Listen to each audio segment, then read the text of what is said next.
지금 한국에선 설 연휴죠. 그래서 어떻게 떡국들은 드셨는지 모르겠어요. 설 연휴 하면 한복 입고 세배하고 또 세뱃돈 받고 그런 것들이 생각이 납니다. 이곳 토론토에 와서 살다 보니까 설과 추석은 우리하고 정말 별로 상관없는 것처럼 느껴질 때가 많은 것 같아요. 근데 이 설 연휴에 생각나는 것이 있습니다. 우리 조상들이 입고 다녔던 한복에는 물건을 넣을 수 있는 호주머니가 없다고 합니다. 요즘 개량 한복들 같은 경우는 호주머니가 있지만 옛날에 조상들이 입었던 한복에는 주머니가 없다는 거예요. 그래서 따로 주머니를 만들어 허리에 차거나 손에 들고 다녔는데 이 주머니를 뭐라고 불렀느냐 하면 복주머니라고 불렀다고 합니다. 우리 조상들이 복 받는 것을 얼마나 좋아하고 원했으면 들고 다니는 작은 주머니 이름조차도 복주머니라고 붙였겠냐는 겁니다. 한국 사람들만 복을 좋아하는 것이겠습니까? 아니죠. 이 세상의 모든 사람은 복 받는 것을 좋아합니다. 인종과 문화와 종교를 불문하고 인간이라면 모두 다 복 받고 싶어하고 간절히 원합니다. 그것이 인간의 본성입니다. 그런데 말입니다. 여러분은 복을 무엇이라고 생각하십니까? 복에 관한 성경 구절들이 수없이 많은데 혹시 여러분은 복을 하나님께서 주시는 그 어떤 좋은 것으로만 이해하고 있지는 않습니까? 대부분의 경우 복을 물질, 장수, 자녀, 형통함과 같은 좋은 것들로 생각하잖아요. 맞습니다. 복은 좋은 겁니다. 그리고 그 좋은 것을 주시는 분은 하나님이십니다. 정화수 떠놓고 빈다고 해서 복을 받는 게 아니죠. 하나님께 주셔야 우리가 복을 받을 수 있는 겁니다. 건강도 하나님이 주시는 것이고 물질도 하나님이 주시는 겁니다. 자식도 하나님이 주시는 거고 형통함도 하나님이 주시는 겁니다. 여기까지는 우리 모두가 너무나도 잘 알고 있는 바입니다. 하지만 이것이 복의 전부라고 생각해서는 안 돼요. 복을 단순히 하나님이 주신 좋은 어떤 것으로만 이해해서는 안 된다는 것입니다. 이보다 더 중요한 의미가 있다는 것을 우리는 알아야 한다는 겁니다. 사실 우리가 알고 있는 복의 개념은요, 부차적으로 파생된 개념이라고 말할 수 있습니다. 성경에서 말하는 복은 더 근본적인 개념을 지니고 있습니다. 멀리 갈 것까지 없이 현실적으로만 봐도 복을 하나님이 주시는 좋은 어떤 것으로만 생각한다면 하나님보다 복에 더 관심을 가질 수밖에 없습니다. 달리 말해서 선물을 준 사람보다 선물 자체에 더 신경을 쏟을 수밖에 없다는 겁니다. 생각해 보십시오. 이렇게 되면 선물을 준 사람 입장에서는 얼마나 기분 나쁘겠냐는 겁니다. 어린아이들은 아직 자기 감정을 숨기는 기술을 터득하지 못해서 선물을 준 사람보다 선물 자체를 좋아하고 그것에 몰입하는 것을 숨기지 못합니다. 하지만 어른들은 어떻습니까? 만약 어느 누군가가 여러분에게 100만 불을 선물로 준다고 한다면 여러분의 심정은 어떨 것 같아요? 더 정확하게 말해서 여러분의 마음이 어디에 더 쏠릴 것 같습니까? 100만 불을 준 사람이겠습니까? 아니면 100만 불 자체이겠습니까? 당연히 사람들 있는 데에선 백만 불을 준 사람에게 감사하는 마음이 크다고 말할 겁니다. 하지만 마음속도 과연 그럴까요? 어쩌면 생각이 온통 백만 불로 뭘 할까, 그런 생각으로 가득 차 있지 않을까요? 무엇을 말씀드리려는 것입니까? 인간의 본성은 선물을 준 사람보다 선물에 집중하는 경향이 농후합니다. 그렇기 때문에 복을 단순히 하나님께서 주신 좋은 것으로만 생각한다면 많은 문제들이 발생할 수 있다는 겁니다. 그 대표적인 예가 기복주의지 않습니까? 한국 교회사에서 이 기복주의로 큰 홍역을 치렀고 지금도 치르고 있지요. 복을 좋은 어떤 것으로만 보면 안 됩니다. 보다 근본적인 차원에서 복이 무엇인지 이해하는 것이 참 중요하다는 생각을 합니다. 그렇다면 성경에서 말하는 복의 근원적인 의미가 무엇이겠는가? 성경 전체에 복이라는 단어가 얼마나 나오는지 세보지를 못해서 전 모르겠어요. 근데 엄청 많이 나올 겁니다. 근데 분명한 사실은 하나가 있어요. 뭐냐면은 이 복이라는 단어가 첫 번째, 가장 먼저 언급된 곳은 쉽게 찾을 수 있다는 거죠. 바로 오늘 함께 읽은 창세기 1장 22절입니다. 창세기 1장 22절에 복이라는 단어가 처음으로 나옵니다. 복에 관련된 성경의 첫 번째 구절이니까 상당히 중요하겠죠. 하나님이 그들에게 복을 주시며 이르시되 생육하고 번성하여 여러 바닷물에 충만하라 새들도 땅에 번성하라 하시니라. 그러니까 여기서 말하는 그들에게 누굽니까? 바로 물고기들이죠. 앞서 21절에서 물고기를 만드셨는데 그들에게 복을 주셨다라고 되어져 있어요. 이 구절을 읽으면서 어떤 생각이 드시나요? 조금 이상하다는 생각이 들지 않습니까? 우리가 생각하는 복의 개념하고는 뭐가 맞지 않는다는 느낌이 들지요. 하나님께서 새와 물고기들에게 물질적인 복, 장수의 복, 자녀가 잘 되는 복, 만사가 형통하는 복을 주실 리가 없잖아요.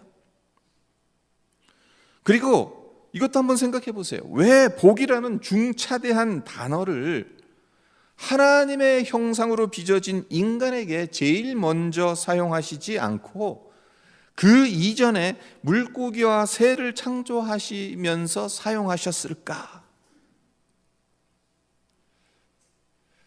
창세기의 창조 기사를 묵상하다 보면 이런 결론을 얻지요. 하나님께서 첫째 날에서 여섯째 날까지 피조물들을 창조하시면서 항상 하신 말씀이 있습니다. 하나님 보시기에 좋았더라. 첫째 날서부터 여섯째 날까지 계속해서 뭔가를 만드시고 난 다음에는 항상 마지막으로 하시는 말씀이 하나님 보시기에 좋았더라, 좋았더라. 그렇게 하루의 일과를 끝내셨습니다. 이게 무슨 뜻이겠습니까? 첫째로는 하나님께서 손수 만드신 것을 좋아하셨고 만족하셨다는 것을 표명하신 거죠. 우리도 위와 비슷한 경험을 할 때가 있지 않습니까? 새로운 무언가를 만들고 난 다음에 그것을 바라보았을 때 흐뭇하고 만족스러운 느낌 말입니다. 우리 인간은 하나님의 형상으로 창조된 존재입니다. 따라서 이런 만족감의 출처는 하나님께로부터 온 것입니다.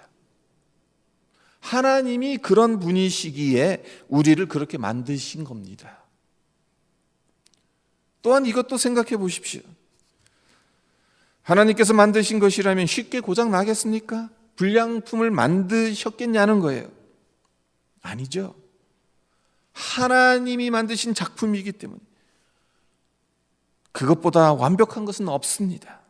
가장 좋은 것으로 만드셨습니다. 중요한 것은 여기에 복이란 무엇인지 그 근원적인 개념이 내포되어 있다는 것입니다. 하나님께서는 피조물들을 하자가 있고 고장이 쉽게 나는 불량품으로 대충 만드신 것이 아니라 하나님 보시기에 좋을 만큼 완벽하고 아름답게 만드셨기 때문에 창조하신 피조물 그 자체가 복인 거예요. 쉽게 말해서 새의 복이란 하나님께서 새를 원래 창조하셨을 때 의도하시고 목적하신 대로 하늘을 잘 날아다니면 그게 복인 거예요. 물고기 역시 마찬가지라는 겁니다. 물 안에서 헤엄을 잘 치면 물고기에게 복이 된다는 것입니다. 이와 반대로 새가 하늘을 날지 못하고 물고기가 물 안에서 헤엄을 치지 못한다면 이것은 하나님께서 원래 창조하셨을 때 의도한 것이 아니기 때문에 그만큼 불행한 일이 없다는 말이 되는 것입니다. 새가 새로서의 역할을 감당하는 것, 물고기가 물고기로 창조되었을 때 그 모습 그대로 있는 것, 이것이 복의 가장 1차적인 의미입니다. 그리고 이 원리는 우리 인간에게도 그대로 적용할 수 있습니다. 인간이 인간답게 살아가는 것, 그것이 복이라는 것입니다. 이 말을 듣고 인간은 하나님의 형상으로 지어진 존귀한 존재입니다. 새와 물고기에게 주어진 복보다 더 거창한 복을 주어야 하는 것 아니냐, 이런 의문을 제기하실 수도 있을 것 같습니다. 맞습니다. 하나님은 새와 물고기에게 주신 복보다 엄청 크고 놀라운 복을 우리 인간에게 주셨습니다. 인간이 누릴 복, 어떻게 감히 새와 물고기의 수준으로 낮출 수가 있겠습니까? 하지만 기억해야 할 것은 인간이 창조되기도 전에 이미 이 세상엔 하나님의 복이 있었고 다른 피조물들에게 그 복을 주셨다라는 사실입니다. 이 사실이 왜 중요하냐면 복을 이해하는 출발점은 새와 물고기, 다른 피조물들처럼 인간 역시 인간이라는 존재가 무엇을 위해 창조되었는지를 알아야 하는 것에서 출발해야 함을 가르쳐 주기 때문에 중요한 것입니다. 복이 지닌 근본적인 뜻은 우리가 흔히 생각하는 성공하고 돈 많이 벌어서 이름 날리고 자식들 공부 잘하고 하는 일 모두 다 형통하는 것이 아니라 그것 이전에 내가 창조된 원래의 목적대로 살아가는 것이 하나님께서 복이라고 말씀하신다는 것을 우리가 기억했으면 합니다. 그렇다면 인간이 원래의 목적대로 살아간다는 것은 무엇입니까? 인간이 인간으로서 존재하는 이유가 무엇이겠습니까? 성경은 하나님께서 인간을 창조하신 목적을 크게 두 가지로 설명하죠. 하나는 오늘 읽은 본문 뒤에 나눈 1장 28절에서 29절에 나와 있습니다. 하나님이 그들에게 복을 주시며 하나님이 그들에게 이르시되 생육하고 번성하여 땅에 충만하라. 땅을 정복하라. 바다의 물고기와 하늘의 새와 땅에 움직이는 모든 생물을 다스리라 하시니라. 하나님이 이르시되 내가 온 지면에 씨 맺는 모든 채소와 씨 가진 열매 맺는 모든 나무를 너희에게 주노니 너희의 먹을거리가 되리라. 이 말씀을 한마디로 요약하자면 세상 만물을 다스리게 하기 위해서 우리 인간을 창조하셨다는 것입니다.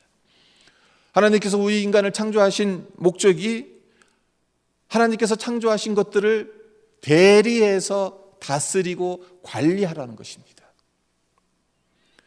그리고 다른 하나는 이사야서 43장 21절에 나와 있습니다. 이 백성은 내가 나를 위하여 지었나니 나를 찬송하게 하려 함이라. 하나님께서 인간을 창조하신 목적이 하나님을 위하여 지었고 하나님을 찬송하게 하기 위해서라고 말씀하고 있는 것입니다. 근데 언뜻 보기에는 세상 만물을 다스리는 것과 하나님을 찬송하게 하기 위한 것, 이 두 가지 목적은 서로 관련이 없어 보입니다. 세상 만물을 다스리는 것은 인간의 능력을 발휘하는 것처럼 보이죠. 그와 반면에 하나님을 찬송하는 것은 나의 모든 것을 내려놓아야 돼요. 그리고 하나님을 바라보아야 되는 거예요. 그러니까 서로 사실 정반대의 개념이다라고 생각할 수 있습니다. 하나님께 찬송드리고 영광 돌리는 것은 하나님께 초점을 맞추는 삶이라고 쉽게 이해할 수 있죠. 이와 반면에 세상 만물을 정복하고 다스리는 것은 그렇게 생각하기가 쉽지 않습니다. 왜 그렇습니까?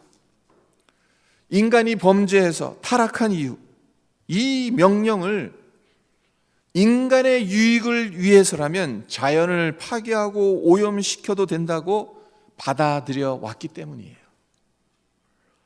비근한 해로 갈수록 기후가 극단적으로 변하는 이유가 무엇이겠어요? 환경 오염 때문이잖아요. 며칠 전 신문을 보니까 미네소타 어느 지역에선 영하 49도까지 내려간 반면에 호주 남부 어디에서는 영상 48도까지 올라갔다고 해요. 그러니까 극과 극. 근데 그것이 점점 더 심해진다는 사실. 인간이 배출한 각종 오염물질로 인해 지구가 몸살을 앓고 있는 것이죠. 이런 점 때문에 세상을 정복하라는 말씀이 어떻게 하나님께 초점을 맞추는 건지 납득하기가 어렵습니다. 그러나 우리가 기억해야 할 것은 하나님께서 이 말씀을 하신 때가 타락 이전이라는 점입니다. 타락 이전, 즉 죄를 범하기 이전이라면 아담이 하나님의 작품을 파괴하고 오염시키려 하지 않았을 것입니다. 하나님께서 굳이 설명을 하시지 않았어도 만물을 정복하고 다스리라는 명령이 하나님이 만드신 세상을 아름답게 보존하는 것임을 알았을 것입니다. 그래서 열심히 돌보고 가꾸었을 것입니다. 그러니까 정복하고 다스리다, 무력으로 빼앗고 굴복시키라는 뜻이 아닌 거죠. 잘 관리하라는 거예요. 아담은 바로 이런 것을 통해서 하나님의 명령을 순종했던 겁니다. 그렇기 때문에 인간 창조의 두 가지 목적, 만물을 정복하고 다스리는 것, 그리고 하나님을 찬송하는 것 모두 하나님께 초점을 맞추고 하나님과 교제하며 살기 위해서라는 결론을 내릴 수 있는 겁니다. 하나님을 기쁘시게 하고 하나님으로 인해 기쁨을 누리는 것, 그것이 우리 인간을 창조하셨을 때 허락하신 근원적인 복이었다라는 것. 그렇기 때문에 오늘 말씀에 따르면 우리는 이미 복을 받은 상태로 창조된 존재죠. 문제는 죄가 이 세상에 들어온 것이 문제입니다. 그래서 범죄 이후 복의 근원적인 의미는 잊어버리고 부차적인 의미를 전부인 양 생각해서 복을 무언가로 채워야 하고 받아야 하고 그래서 열심히 빌어야 하는 것으로 이해한다는 것이 문제입니다.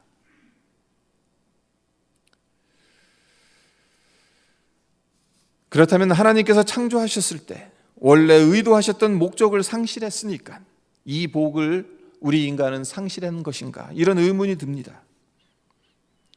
네, 우리 인간 스스로는 해결할 수 없는 이 문제를 하나님께서 해결하셨다는 것을 우리는 잘 알고 있죠. 아브라함을 복의 근원으로 삼으시고 궁극적으로는 예수님을 통해 이 문제를 해결하셨다는 것. 네, 아브라함을 복의 근원으로 삼으셨다라는 창세기 12장 말씀을 우리가 묵상할 때 우리가 생각해야 할 것이 있습니다. 아브라함이 지지리도 못 살고 궁핍해서 불쌍하니까 좋은 거 주어야겠다, 복의 근원으로 삼아야겠다, 하나님께서 그렇게 생각하신 것이 아니란 겁니다. 아브라함은 메소포타미아 문명의 발상지인 갈대아 우르에서 누릴 것 다 누리면서 살던 사람이었어요. 갈대아 우르 지역이 어떤 곳인가 하면요, 아브라함이 살았던 그 시대에 이미 수세식 화장실이 있었을 만큼 문명이 발달한 곳이었습니다. 그런 곳에서 아브라함은 부자라는 소리를 듣고 살았습니다.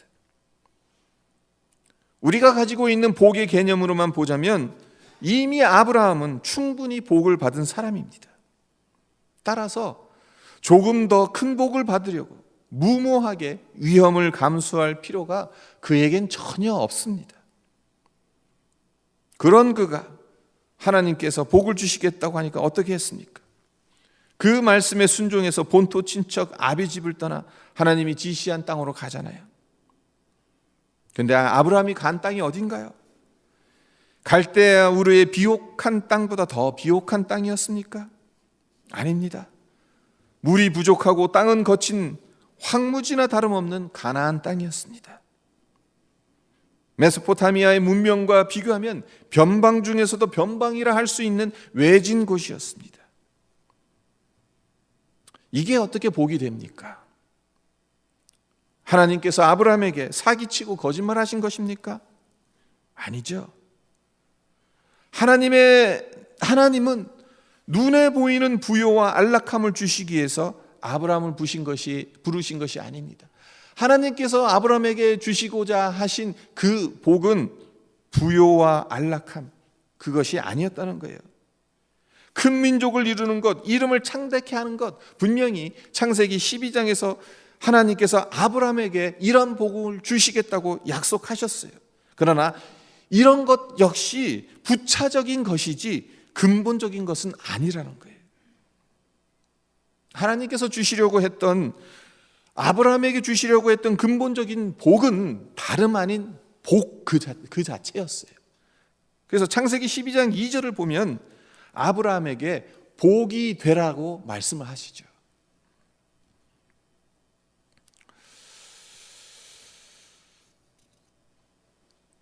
아브라함에게 주신 근본적인 복이 복 그 자체다.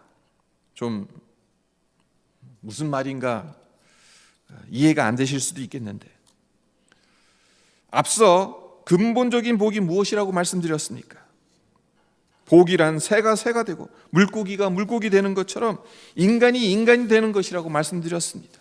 그리고 그것은 하나님께 초점을 맞추고 하나님께서 창조하신 그 목적대로 살아가는 것이다 라고 말씀드렸습니다.